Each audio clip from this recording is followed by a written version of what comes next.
आज पुस्तक का विमोचन है। पुस्तक का नाम है तुम पर ला रखूं बसंत और इसके राइटर है दिनेश लाल दिव्यांशु जी। आज हमारे साथ हैं। ये काव्य संग्रह है। इस काव्य एक मरते आपको दिखा देते हैं। ये काव्य संग्रह है और आज इस पुस्तक का लोकार्पण है और इस हमारे लेखक हमारे साथ हैं इस पुस्तक के बारे में जानकारी देने की। तो सर, आपको बहुत बहुत शुभकामना। जिस तरह से आपने आज पुस्तक का विमोचन पटना में किया, तो क्या कुछ इस पुस्तक में है हमारे दर्शकों को बताएं, क्योंकि हर दर्शक तक ये किताब पहुंच नहीं पाता है।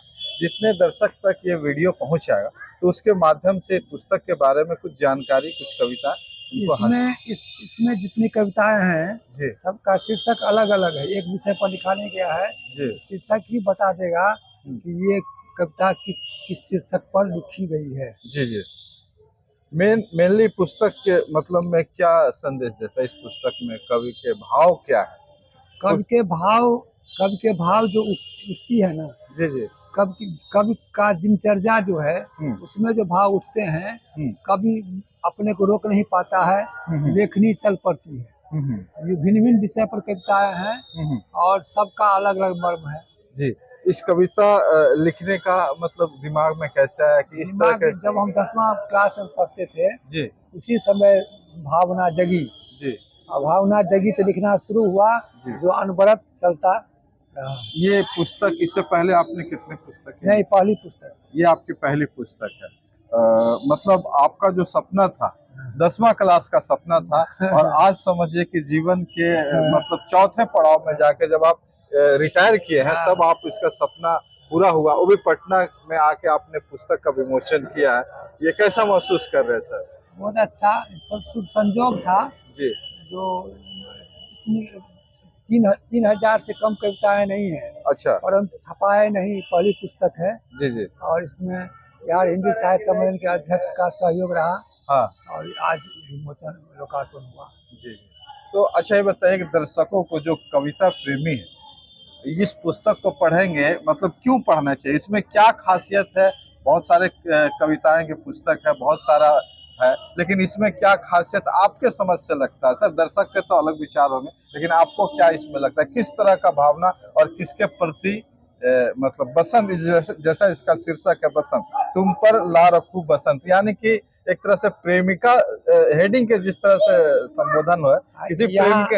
यहाँ प्रेमिका से प्रभावित नहीं है, यहाँ धर्मपत्नी से प्रभावित है। अच्छा। तो मैं तो यही कहूँगा, हिंदुस्तान में जी, लोग धर्मपत्नी से ज्यादा प्रभावित हों। प्रेमिका एक्सीडेंटल होता है। जी। मतलब आपकी जो प्रेमिका थी वो पत्नी बनी कि पत्नी प्रेमिका बनी? न पत्नी प्रेमिका बनी, न प्रेमिका पत्नी बनी। जी। ये मानव धर्म है। भारत की संस्कृति जो है सनातन, उससे ओतप्रोत कविता है। अच्छा, संस्कृति ओतप्रोत कविता है। तो इस कविता का जो पहला जो चैप्टर है सर, वो किस, 2 लाइन हमारे दर्शकों को बताइए पहला चैप्टर का। जैसे चैप्टर पहला नहीं, जैसे ये है, आप भी आ जाइए। जैसे एक उदाहरण देता हूँ जी, जो अभी हम यहाँ गाए हैं अभी मंच पर। जी, जी। जो हमें दे रही थी ताजगी। हाँ। हम तुलना ये करते हैं कि जितने भारत के लोग हैं जी, सब मूलतः देहात के ही हैं, गांव के ही हैं। जी, जी। शहर तो एक अप्राकृतिक चीज है। हाँ। गांव ही प्राकृतिक है। जी। मेरा ये कहना है, गांव में ही आत्मा निवास करती है। लोग गांव से स्नेह रखें, उससे विलग ना हो। तो जैसे इस कविता का शीर्षक है जो हमें दे रही थी ताजगी। तो जो गांव हमको आनंद दे रहा था उससे विलग होकर के हम शहर में आए शहर के ही होते जा रहे हैं। सो नहीं, देहात की तुलना में शहर बहुत पीछे है। अच्छा। वहाँ प्रेम बसता है, शहर में अप्राकृतिक दृश्य रहता है।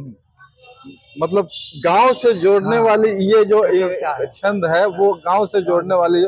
आजकल लोग गांव को भूलते जा रहे हैं, शहर में बसते जा रहे हैं। कहने का मतलब है कि एक बार आप गांव लौट के आइए, क्योंकि जो गांव छूट जाएगा फिर दोबारा नहीं मिल पाता है। एक्चुअली है ना कि जो गांव से लोग शहर इसलिए आते हैं अपना जीविकोपार्जन के लिए, अपनी पेट पालने के लिए। और जो हमें गांव में देता है सुकून या आनंद, वो शहर में नहीं देता है। मजबूरी बस लोग शहर में आते हैं।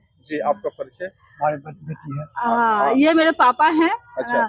जो कि हम लोग बचपन से ही मतलब जब पैदा हुए हैं तो हाँ। क्योंकि पापा 8वें क्लास में थे तभी से पापा कविता कर रहे हैं। हाँ। क्लास 8 में थे तब से। हाँ। तो हम लोग पैदा हुए हैं जब मतलब होश संभाले तो पापा के कविता ही सुनते आ रहे हैं।